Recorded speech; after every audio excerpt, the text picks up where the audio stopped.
Bismillahirrahmanirrahim. Assalamualaikum warahmatullahi wabarakatuh. Salam sejahtera untuk kita semua.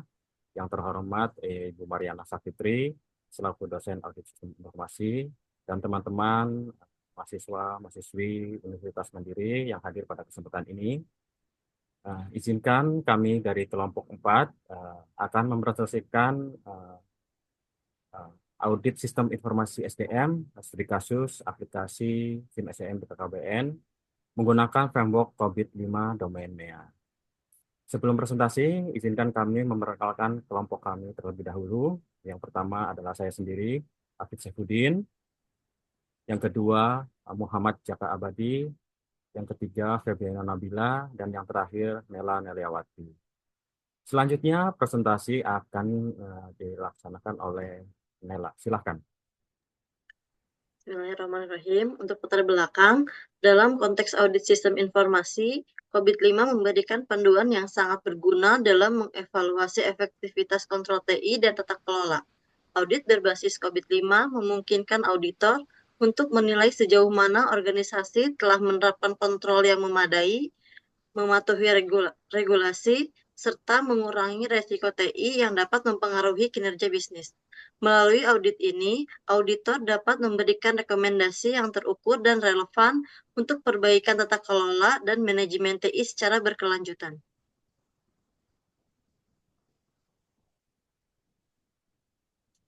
BKKBN merupakan salah satu instansi pemerintah yang telah menerapkan e-office dalam bidang administrasi kepegawaian. Adapun penerapan sistem e-office di lingkungan BKKBN yaitu dengan merilis aplikasi bernama Sistem Informasi Manajemen Sumber Daya Manusia atau SIM SDM pada tahun 2015. Untuk melakukan audit sistem informasi SIM SDM, kami menggunakan kerangka COVID-5 sebagai salah satu kerangka kerja, pengelolaan, dan pengendalian teknologi informasi yang diakui secara internasional. Permasalahannya yaitu yang ke-1, bagaimana BKKBN memastikan bahwa aplikasi SIM SDM ini dapat berfungsi sesuai dengan standar kebutuhan lembaga, dan yang kedua, bagaimana BKKBN memastikan bahwa pengelolaan SIM SDM sesuai dengan standar regulasi yang berlaku. Adapun tujuannya yaitu yang ke-1 untuk memenuhi makalah ujian akhir mata kuliah audit sistem informasi, yang kedua untuk memberikan gambaran tentang proses audit sistem informasi SIM SDM dengan menggunakan framework COVID-5 BKKBN, dan yang ketiga untuk mengetahui tingkat kematangan dan mengukur skor tata kelola sistem informasi aplikasi SIM SDM di BKKBN dengan menggunakan framework COVID-5. Terima kasih. Untuk selanjutnya saya kembalikan ke Mas Afid. Oke, terima kasih Nela telah menjelaskan tadi terkait latar belakang, permasalahan, serta tujuan dari penerbitan Ibu. Selanjutnya presentasi akan diteruskan oleh Febi Nabila. Silahkan. Terima kasih Mas Alfred. Oke, untuk pembahasan selanjutnya akan saya sampaikan terkait COVID-5. Berikut adalah tabel terkait evolusi framework COVID. Di sini mulai dari tahun 1996, ada COVID-1, COVID-2 ada pada tahun 1998, COVID-3 pada tahun 2000, dan COVID-4.0 itu pada tahun 2005 sampai 2007, dan COVID-5 2012. Nah, COVID-5 adalah teknologi informasi yang dapat membuat keputusan pada tingkat manajerial, akan tetapi penerapan teknologi informasi membutuhkan biaya yang cukup besar dengan risiko kegagalan yang tidak kecil untuk membuat penerapan teknologi informasi di dalam perusahaan dapat digunakan secara maksimal. Maka dibutuhkan pemahaman yang tepat mengenai konsep dasar dari sistem yang berlaku. Teknologi yang dimanfaatkan, aplikasi yang digunakan, dan pengelolaan serta pengembangan sistem yang dilakukan pada perusahaan tersebut. Kemudian domain proses COVID itu ada 5 domain, yakni yang pertama ada EDM, Evaluate, Direct, and Monitor. Kemudian ada APO, Align, Plan and Organize. Kemudian ada BAI, Build, Acquire, and Implement. Kemudian ada DSS, Deliver, Service, and Support. Kemudian ada MEA, Monitor, Evaluate, dan Assess. Nah, dalam proses audit ini, kami menggunakan COBIT domain MEA 01. MEA 01 adalah Monitor, Evaluate, dan Assess Performance and Conformance, yaitu merupakan proses dari mengumpulkan, memvalidasi, dan mengevaluasi dari bisnis, IT, dan tujuan proses dan metrik. Memantau bahwa proses berkinerja terhadap kinerja dan kesesuaian tujuan proses dan metrik persetujuan dan dapat secara sistematis dan tepat waktu dalam memberikan laporan. Nah, kemudian ada komponen subdomain MEA 01 yang ada 5 komponen, yaitu MEA 0101 yaitu membantu pendekatan pemantauan. Kemudian ada MEA 0102 mengatur kinerja dan kesesuaian target. Kemudian ada MEA 0103 mengumpulkan data kesesuaian dan kinerja proses. Kemudian ada MEA 01 dan 04 analisis dan melaporkan kinerja. Kemudian ada MEA 01 dan 05 memastikan pelaksanaan tindakan perbaikan. Tahapan asesmen domain MEA 01 yaitu analisis dari tingkat kematangannya. Nah, analisis ini dilakukan dengan mengevaluasi data yang telah dikumpulkan ya melalui kuesioner. Kemudian dari data yang sudah dikumpulkan tersebut, kita proses, kita hitung dengan tingkat kematangan dengan menggunakan rumus ya seperti ada di gambar ini, yaitu cara mencarinya dengan cara mencari indeks kuesioner sama dengan sigma jawaban kuesioner dikali bobot dan sigma domain proses. Kemudian setelah itu kita akan menentukan work product standar dan aktual. Sementara work product ini dari domain yang digunakan yang diperoleh dengan cara memeriksa dari dokumen pendukung proses audit yang ada pada perusahaan tersebut, yang kemudian ditentukan presentasinya, ketercapaiannya berdasarkan dari skala peratingan dengan gambar sebagai berikut. Di sini ada keterangan not achieved, yaitu tidak ada bukti pencapaian atribut yang ditentukan dalam proses yang dinilai. Kemudian ada partially achieved, ini ada beberapa bukti pendekatan dengan beberapa pencapaian atribut yang ditentukan dalam proses yang dinilai. Kemudian ada largely achieved, yaitu bukti pendekatan sistematis dan pencapaian signifikan dari atribut yang ditentukan dalam proses penilaian.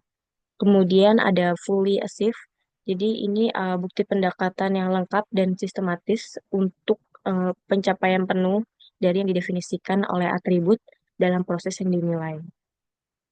Kemudian setelah kita menentukan nilai dari indeks kuesioner, maka selanjutnya kita akan menentukan matrix indeks. Cara menentukan matrix indeks, kita mencari menggunakan rumus dari gambar sebagai berikut ya. Di sini berapa persen ketercapaian dibagi work product-nya, kemudian akan dikalikan dengan indeks kuesioner. Setelah menentukan indeks kuesioner, kita akan menentukan nilai maturity level domainnya menggunakan rumus sebagai berikut. Jadi sigma S, sigma F, maturity index-nya itu dikurang sigma domain prosesnya. Nah, kemudian selanjutnya kita akan melakukan pemetaan kondisi compatibility model yang ditetapkan oleh framework COBIT. Di sini ada level 0 sampai level 5 ya. Nah, ini kalau tingkat capability modelnya untuk level 0 itu prosesnya tidak lengkap. Kemudian untuk level 1 itu prosesnya sedang dijalankan. Untuk level 2 itu prosesnya diatur. Kemudian level 3 prosesnya tetap. Kemudian untuk level 4 ini prosesnya diukur. Jadi proses TI-nya diimplementasikan secara konsisten dengan batas-batas yang terdefinisi. Kemudian level 5 ada optimizing proses. Jadi proses TI-nya telah ditingkatkan secara terus-menerus dalam memenuhi tujuan organisasi pada saat ini ataupun masa mendatang. Oke, untuk selanjutnya ini akan dijelaskan oleh Mas Afid ya. Mas Afid, mungkin mic-nya masih ke-mute, Mas Afid. Oke, baik. Terima kasih Nela atas penjelasannya tadi. Selanjutnya kita akan membahas perhitungan dari kuesioner tersebut. Sebelum kita ke perhitungan, kami membentuk sebuah audit working paper, yaitu dari kontrol MEA 01 dan beberapa subkontrolnya. Dari MEA 01 dan subkontrol MEA 01 yaitu Establish a Modeling Approach. Ada 6 daftar pertanyaan, ada subkontrol MEA 0102, ada naik web. Ada 4 pertanyaan, subkontrol MEA 0103 ada 4 pertanyaan, ada MEA 0104 ada naik web. Ada 6 pertanyaan, dan yang terakhir yaitu MEA 0105 ada 5 pertanyaan. Selanjutnya setelah daftar pertanyaan ini dikirim kepada responden, akan terlihat hasilnya, yaitu di hasil dari audit working paper tersebut, di mana skor nilainya sudah dipetakan. Misalkan dari subkontrol MEA 0101 itu ada yang pertanyaan pertama ada skor nilai 4, 8 responden, dan skor nilai 5 ada 2 responden. Perlu diketahui bahwa kami menggunakan 10 responden pada kuesioner ini. Setelah kami rekap dari nilai responden, akan terbentuklah hasil kuesioner. Di tab selanjutnya. Nah, inilah hasil kuesioner dari yang kami bagikan. Di situ sudah terdapat nilai-nilainya, dan sudah dipetakan dari subkontrol MEA-nya dari 01 sampai dengan MEA 0105. Dan di bawahnya coba. Dan di masing-masing sudah ada tersedia jumlah nilai kuesioner dan indeks kuesionernya, di mana indeks kuesioner masing-masing sudah terbentuk hasilnya. Kemudian akan diteruskan menjadi perhitungan data kuesioner. Nah, dari hasil tersebut didapatkanlah perhitungan data kuesioner. Jadi ini di MEA 01.1 terdapat total pertanyaan sebanyak 6, di mana indeks kuesionernya adalah 42,33, sedangkan materi indeksnya adalah 4,84. MEA 0102 jumlah nilai kuesioner 126, total pertanyaan 4, indeks kuesioner 41,50, serta materi indeks 4,74. MEA 0103 dengan total pertanyaan 4, indeks kuesioner 42,00 dengan materi indeks 4,80. MEA 0104 total pertanyaan 6, indeks kuesioner 40,83 dengan materi indeks 4,67. Dan terakhir adalah MEO 0105, total pertanyaan 5, indeks kuesioner 41,60, dan Maturi Index 4,75. Setelah didapatkan Maturi Index, penghitungan total Maturi Index didapatkan 23,80. Coba Feb, diklik di total Maturi Index di angka 23,80. Ya, ini adalah penjumlahan dari Maturity Index. Sedangkan sesudah total Maturity Index, kemudian diketahuilah bahwa maturity levelnya adalah 4,76. Diklik di maturity levelnya. Nah, maturity level itu didapatkan dari total maturity index dibagi dengan 5, sehingga menghasilkan angka 4,76. Setelah didapatkan maturity level, kemudian kita analisis gap-nya. Masing-masing proses terdapat analisis gap. Dari MEA 0101, target level 5, maturity level 4,84,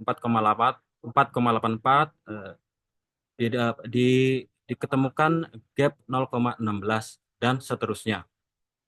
Jadi berdasarkan analis gap, dibuat kesimpulan bahwa satu, proses ini digeser ke sebelah kanan. Nah, analisanya yaitu satu, proses ini sudah hampir mencapai tingkat optimal, namun terdapat sedikit kekurangan, kemungkinan dalam penerapan atau dokumentasi pendekatan pemantauan. Yang kedua adalah masih terdapat kekurangan dalam menetapkan target kinerja dan kepatuhan, yang mungkin disebabkan oleh kurangnya komunikasi atau dokumentasi yang terperinci. Yang ketiga, proses pengumpulan dan pengolahan data kinerja dan kepatuhan sudah baik, namun ada ruang untuk perbaikan dalam konsistensi atau efisiensi proses. Yang keempat, terdapat kekurangan yang relatif lebih besar dibandingkan proses lain dalam analisis dan pelaporan kinerja. Kemungkinan terkait dengan kurangnya pelaporan yang terintegrasi atau standar yang kurang jelas. Dan yang terakhir, yaitu implementasi tindakan korektif sudah cukup baik, namun masih ada ruang untuk perbaikan dalam memastikan tindakan korektif dilakukan secara efektif dan terdokumentasi. Nah, di bawah terdapat grafik dari radal analisis gap dengan maturity level. Baik untuk pembahasan terkait hasil kuesioner dan penghitungannya sudah kami jelaskan. Mungkin selanjutnya akan dijelaskan oleh rekan saya Muhammad Jaka Abadi. Silakan. Ya, terima kasih Mas Hafid, Mbak Nila, Mbak Febi untuk penjelasannya. Mungkin izin di sini Bu Mariana dan izin melanjutkan ya dari yang sudah dijelaskan terkait COVID-5 pada BKKBN ya, untuk aplikasi SIM SDM untuk penerapan dengan menggunakan metode framework COVID-5. Yang pertama itu kesimpulannya adalah sistem pemantauan dari evaluasi SIM SDM BKKBN ini sangatlah efektif gitu ya. Mungkin kayak tadi kita sudah dijelaskan juga terkait latar belakang dari implementasi COVID-5 untuk aplikasi SIM SDM, yaitu bagaimana BKKBN memastikan bahwa aplikasi SIM SDM berfungsi dengan standar. Yang kedua, bagaimana BKKBN memastikan pengelolaan SIM SDM sesuai dengan standar dan juga regulasi gitu ya, serta tujuan memberikan gambaran tentang proses audit gimana sih SIM SDM menerapkan framework COVID-5 nih. Tentu saja untuk mengetahui tingkat kematangan dan mengukur skor tata kelola sistem aplikasi pada aplikasi SIM SDM maksudnya gitu ya. Tadi juga sempat disampaikan, mungkin kita get back sedikit ya terkait 5 domain ya dari COVID-5 itu ada EDM atau Evaluate, Direct, and Monitor, ada APO, Align, Plan, and Organize, BAI, Build, Upgrade, and Implement, BSS, Deliver, Service, and Support, dan MEA tadi ya yang sudah kita sama-sama jelaskan dari Mas Afid, Mbak Nela, dan Mbak Febri gitu ya. Monitor, evaluate, dan assess performance dan conformance.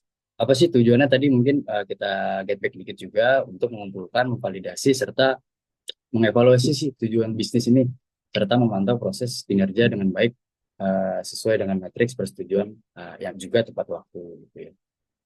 Tadi juga sudah sampai dijelaskan juga ya dari domain MEA itu ada subdomain juga. Kita punya 5 subdomain, yaitu MEA 01 sampai MEA 05 yang udah dibantu jelaskan juga sama teman-teman kita tadi.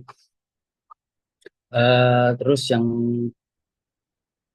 apa namanya, untuk yang poin kedua, dari kesimpulan kinerja dan kepatuhan terhadap regulasi tetap terjaga ya. Tadi sudah disampaikan pada tingkat optimal pada BKKBN yang memungkinkan organisasi mencapai tujuannya ini dengan efisien dan efektif. Karena memang tujuan dari penerapan dari framework COVID-5 gitu ya, untuk aplikasi SIM SDM. Juga serta berdasarkan hasil ini, kita simpulkan nih bahwa aplikasi SIM SDM yang diimplement di BKKBN sangat kompeten nih dalam domain yang kita gunakan MIA 01. Hal ini menjadikan alat yang andal dan juga bernilai tinggi nih dalam mendukung pengelolaan sumber daya manusia.